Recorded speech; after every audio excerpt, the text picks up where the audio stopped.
Welcome to Sidebar, a podcast from Courthouse News Service bringing you legal and political news from around the country. I'm Martín Macías, one of the hosts and reporters for the podcast.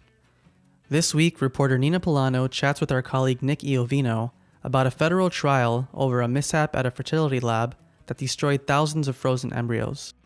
Reporter Bianca Bruno brings us a story on the legal fight over California's ban on high-capacity magazines. The firearm component is frequently used in mass shootings, and residents voted to ban them back in 2016. Before we dive into those stories, let's check in on the Lone Star State, where Texas lawmakers recently closed a pretty dramatic legislative session.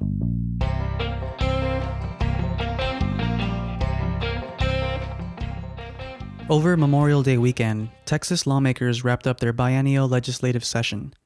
Some have called it the most conservative session in Texas history. Lawmakers passed bills barring transgender youth from participating in sports, allowing for permitless gun carrying, and banning abortions at 6 weeks, among other measures. To get a better understanding of what went down, I spoke with Courthouse News reporter Eric De La Garza, who's based in San Antonio and covered the final hours of the session. Eric, welcome to Sidebar. Great to have you here. Yeah, definitely. Thank you for having me. So what was the political context going into this session? We know that Texans experienced a lot this past year. The COVID-19 pandemic, a nasty winter storm that left millions without water and power, mass shootings. All of this was in the foreground as lawmakers went to work, right? And people had a lot of expectations for them to do something about it. Well, Texas lawmakers meet in Austin every 2 years for a 140-day session. And since 2002, when Democrats lost control of the House of Representatives, all three branches of state government have been dominated by Republicans. And it seems like this session, more than any other session in recent memory, Republicans in the legislature have really become emboldened to push through these conservative policies with very little resistance from what's left of any moderate Republicans in the state. And of course, Democrats have very little say in terms of what pieces of legislation they'd like to see taken up as the minority party for going on almost 20 years now. Talk about some of the bills that were passed. What did the parties have on their respective legislative agendas? Obviously, with the insurrection in January and President Trump losing the election, really emboldened Republicans to take up social issues. Before the voting bill failed this past weekend, Republicans were calling the session the most conservative legislative session in a generation. And they point to key pieces of legislation that they passed, including a bill penalizing Texas cities that cut funding for police. They saw this as a bill, to support police following the George Floyd killing and the demonstrations that took place after the George Floyd killing. Also, they passed a near total ban on abortion. It's a law banning abortion at 6 weeks. It's known as the fetal heartbeat bill. And that was, staunchly opposed by abortion rights activists in the state. They also expanded gun rights here in Texas. It's a bill allowing Texans to carry a handgun without a permit. Previously, the Texans were, forced to go through a class, a background check. Now Texans can go into a store, buy a handgun, and walk around with that without a permit. How should we expect the rest of the year to play out? And can we forecast what we'll see in the next legislative session? So there are many items that are headed to Governor Greg Abbott's desk that he has indicated he will sign. He's called many bills legislative priorities. I expect to see a lot more bills on the conservative agenda being signed into law by Governor Greg Abbott in the coming weeks. Then we expect him to call a special session in the coming days. Any day now, he should indicate when and exactly what topics should be on that special session, and look for a special session in September or October to be called specifically on the very delicate, once in a decade, controversial process of redrawing the state's political maps. I would say expect more of the same for the next legislative session, unless Democrats are able to make any substantial gains in either chamber of the legislature. Progressive groups have said that this session failed to address the social and economic problems that became apparent during the COVID-19 pandemic. They say lawmakers didn't deliver solutions on issues like gun control or fixing the state's electrical grid. I asked Sarah Labowitz, Policy and Advocacy Director with ACLU of Texas, for her thoughts on this session. Their governor made promises to deal with the problem of gun violence. Similarly, after George Floyd's murder, the governor made promises to George Floyd's family to do policing reform in the legislature. What Texans got instead was a constitutional carry bill that allows people to carry guns everywhere, really the total opposite of any attempt to deal with gun violence. There were some smaller provisions dealing with policing reform that passed, but the George Floyd Act that so many members had gotten behind, that really was a much more comprehensive policing reform package, didn't make it out of committee into a vote. There was a real disconnect between what Greg Abbott and other state leaders promised the victims of both gun violence and police violence and what they delivered. And again, when you think about what people were looking for the legislature to do, which is to do things like, fix the electoral grid, provide relief for people who were really financially hurt by the blackout, fix healthcare, expand Medicaid, fund education. There are a bunch of things that people are looking for the government to do. And instead, it was just this kind of session that was devoted to all kinds of culture war issues and not really what government can and should be doing to help people. The end of the session and the success that Democrats had in killing the voting bill, at least for now, we shouldn't let that overshadow the fact that this was an extremely conservative session. Effectively trying to ban abortion in Texas is one of the most profound examples of that. I will say it doesn't go into effect until September. Abortion is still legal in Texas. So I want to be clear that people know that what their rights are, but you can still get an abortion in Texas now. The move by Texas Democrats to block the controversial voting bill made national headlines. To get more info on what happened and what the bill would do in practice, I spoke to Courthouse News reporter Kirk McDaniel, who's in Austin and covered the action for us. Kirk, thanks for joining us. Hey, thanks for having me. So tell us about Senate Bill 7. Progressives have called it a voter suppression bill, while the GOP says it would protect the integrity of the ballot box. I think the really important thing to understand and why Democrats took such strong action was because, and it was over, provisions that were added while in conference committee that were never talked about on the floor in either the Senate or the House version. It changed the time that polls could open for early voting on Sundays. Instead of being from 6 to 9, it would move it all the way back to 1 o'clock p.m. And a lot of people, a lot of those civil rights groups pointed out, and Democrats on the floor pointed out, that it would affect those souls to the polls, that tradition for a lot of African Americans who would go to church right after to vote. There was also a provision which, in my reporting, I have not seen this in any of the other bills across the state, either in Georgia, Florida, Ohio, that there was it basically set the language for how an election could be overturned. And it was if the number of illegally cast votes was greater than or equal to the number of votes that would change the outcome of an election, then an election could be overthrown or overturned.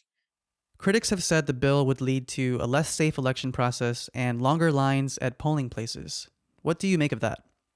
The lines, that's definitely something that we've had an issue here in Texas.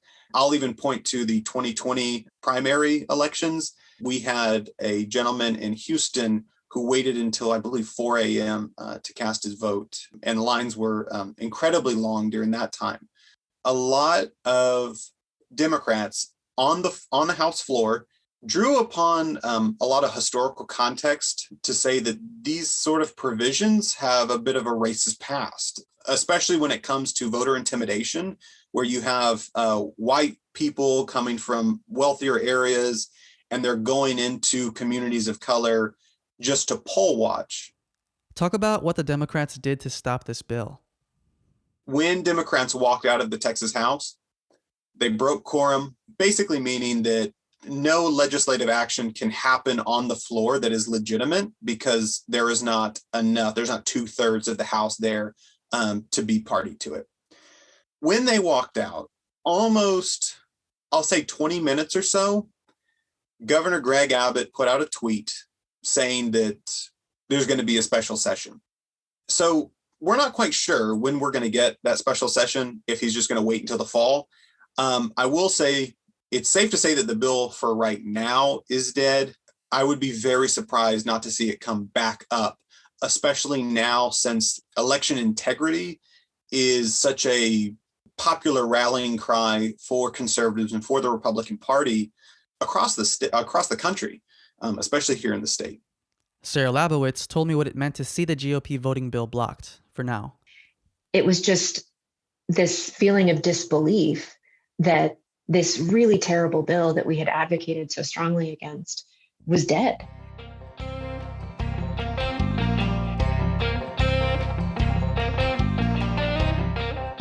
Big thanks to the Texas ACLU's Sarah Labowitz. Visit courthousenews.com to see coverage of Texas politics from our reporters Eric De La Garza and Kirk McDaniel. We'll have more for you after a quick break. You're listening to Sidebar from Courthouse News.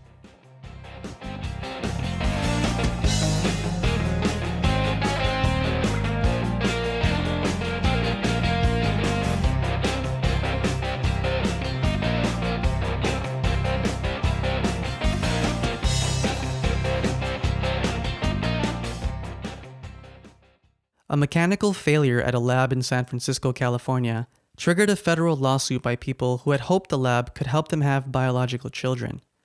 The lawsuit led to a federal jury trial.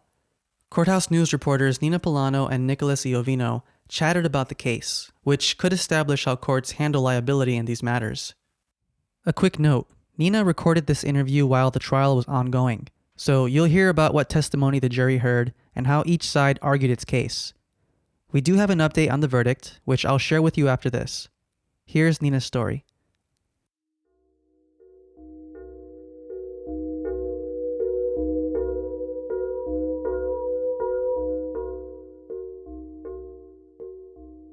Back in 2018, hundreds of people who had frozen their eggs and fertilized embryos at a San Francisco fertility lab got some devastating news. A cryogenic storage tank had failed, causing 3,500 eggs and embryos to thaw and leaving many of them destroyed or no longer viable. For some families, it took away the option of having a biological child. Now, 3 women and 1 married couple who were affected by the accident are suing the company, Chart Incorporated, that manufactured the storage tank. Chart says there wasn't a problem with their equipment, but that the staff at the fertility lab messed up when they were using it. These two sides of the story have been the subject of the federal trial in the Northern District of California. And as you can imagine, the testimony has been emotional. There are 5 plaintiffs, 1 married couple and 3 women, and I don't think one of them testified without some serious emotion in their voice or crying. That's reporter Nicholas Iovino, who's also a co-host of this podcast. He's been following the trial from the start. The plaintiffs also talked about the physical effects of harvesting eggs, which can be pretty intense. The process involves daily injections and has some serious side effects. Several of them mentioned how hard it was to work while experiencing these side effects, which included weight gain, extreme mood swings. Some describe it as being on an emotional roller coaster. Also pain. They would have physical pain, fatigue, nausea. The jury also heard a lot about what happened, technically speaking, that led up to the accident. Here's Nicholas breaking down some of that testimony. The plaintiffs say that the tank failure was caused by a manufacturing defect.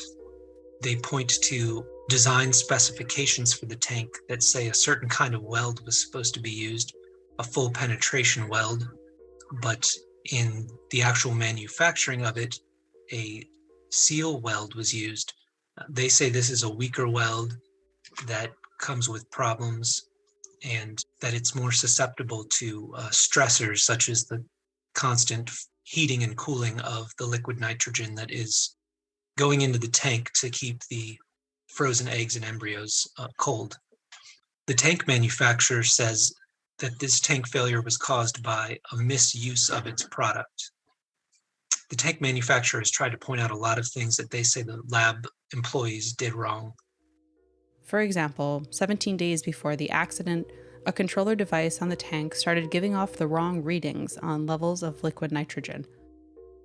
So the lab director unplugged the controller device, and he started having the employees manually measure liquid nitrogen levels with a dipstick. So while the lab says that Chart should have recalled the controller device, Chart argued that measuring liquid nitrogen levels by hand may have also given off faulty readings that led to more problems.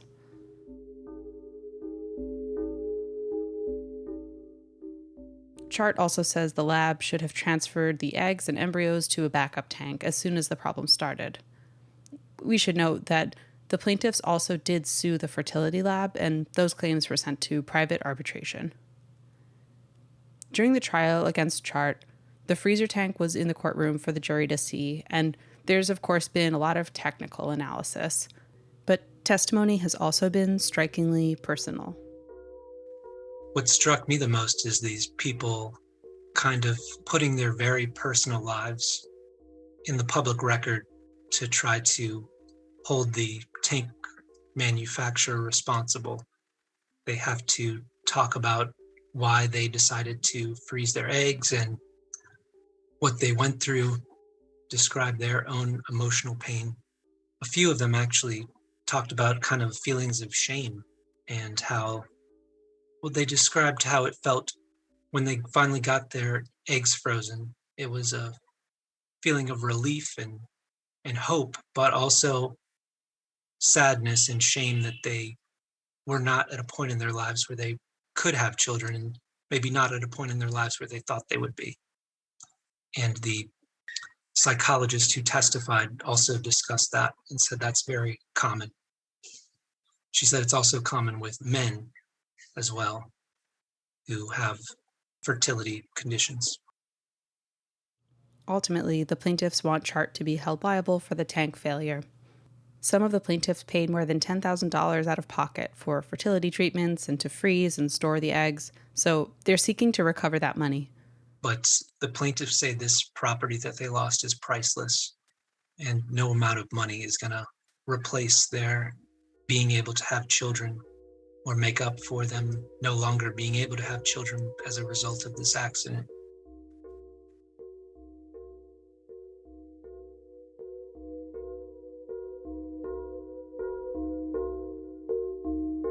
Here's that update on the verdict. The jury found the company that manufactured the tank 90% liable for the freezer tank failure. They awarded the plaintiffs $13.5 million. This is a bellwether trial. More than 100 other suits are pending against the company, and another trial is scheduled to start this fall. Be sure to visit us at courthousenews.com for more coverage. Also, head over to Twitter and follow us at Courthouse News and on our podcast account at Sidebar CNS. We'll be back in a moment.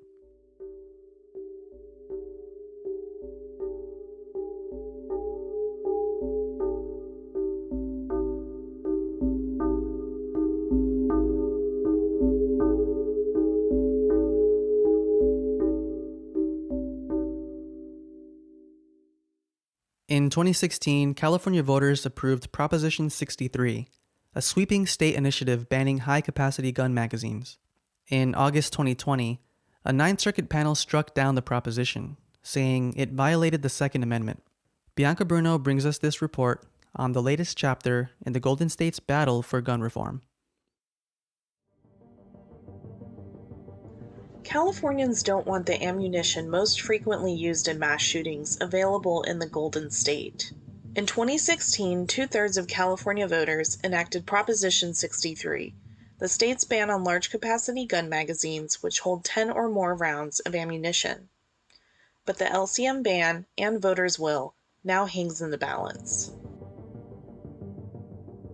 An en banc panel of 11 judges on the Ninth Circuit Court of Appeals will consider next week the case Duncan v. Becerra and whether California's ban on large-capacity magazines is constitutional, or if it violates the Second Amendment and Supreme Court precedent.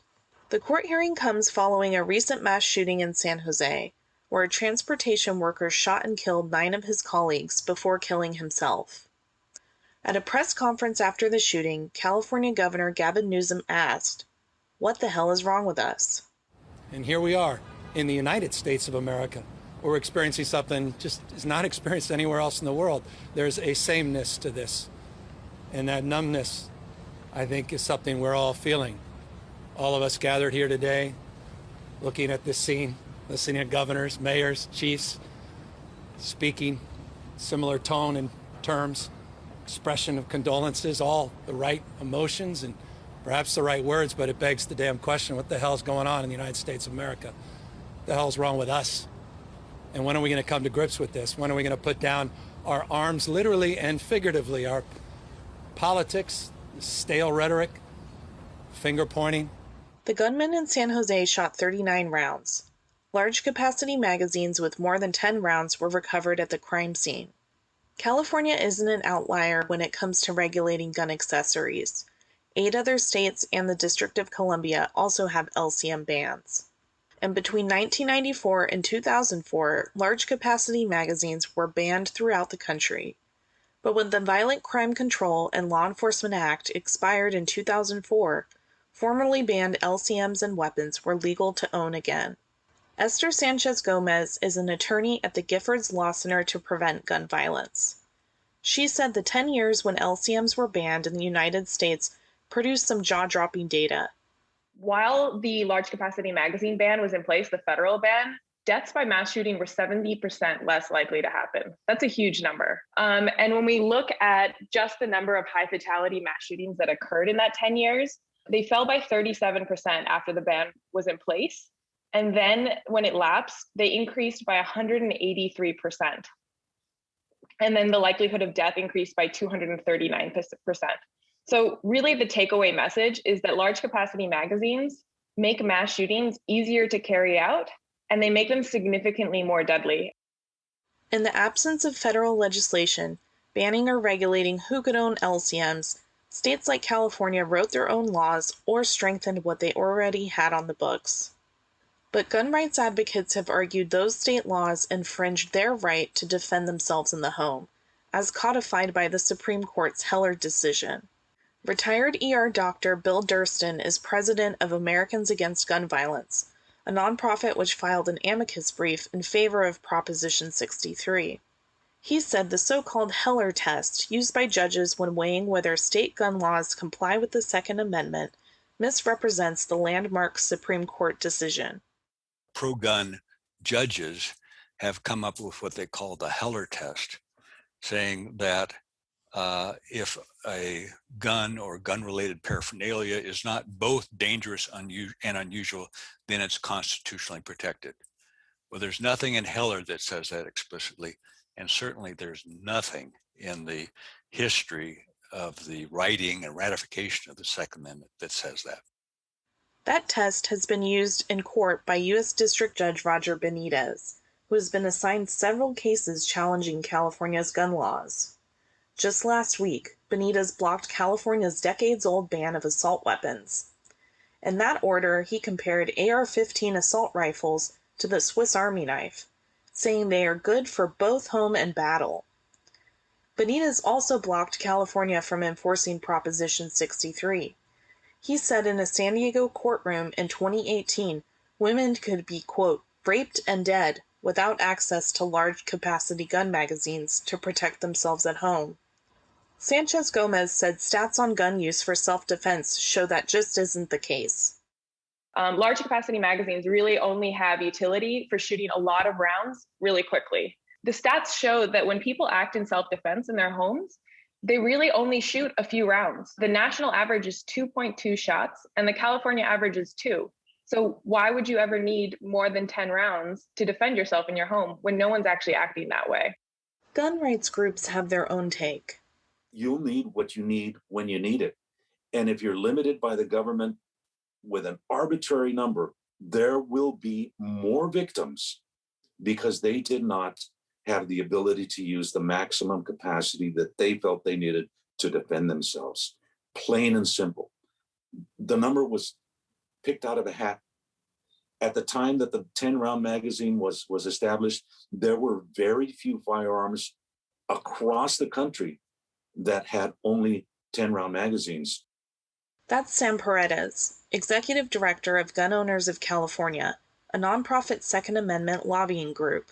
Paredes said concerns about the potential lethal consequences of untrained shooters having access to LCMs don't hold up, since California gun owners are filling up training classes to capacity.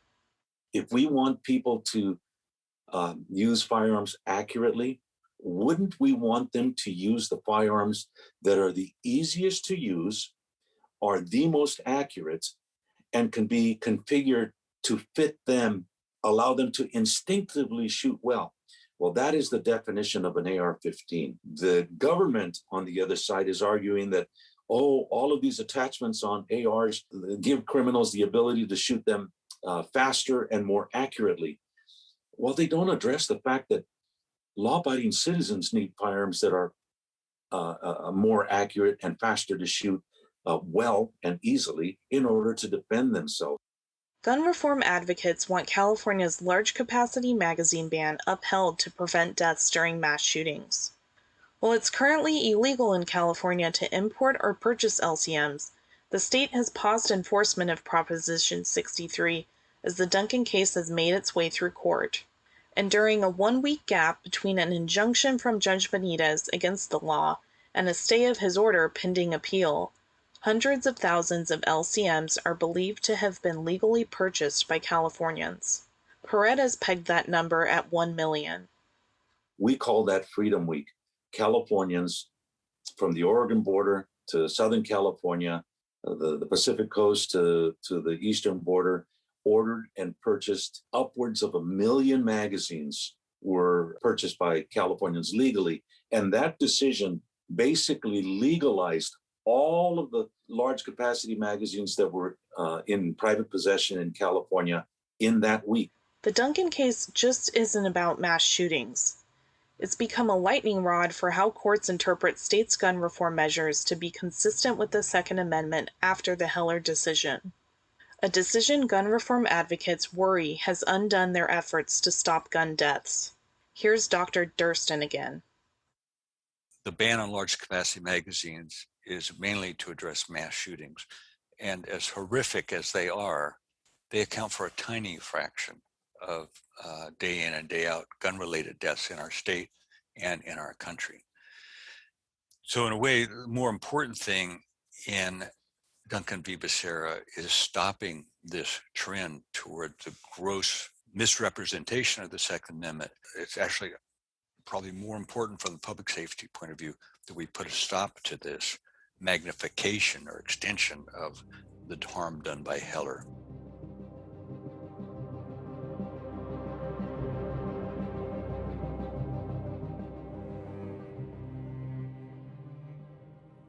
That was Courthouse News reporter Bianca Bruno, and that's our show. Please join us next time, tell your friends about us, and make sure to subscribe to Sidebar on Apple Podcasts, Spotify, and follow us on Twitter @Courthouse News. Thanks for tuning in.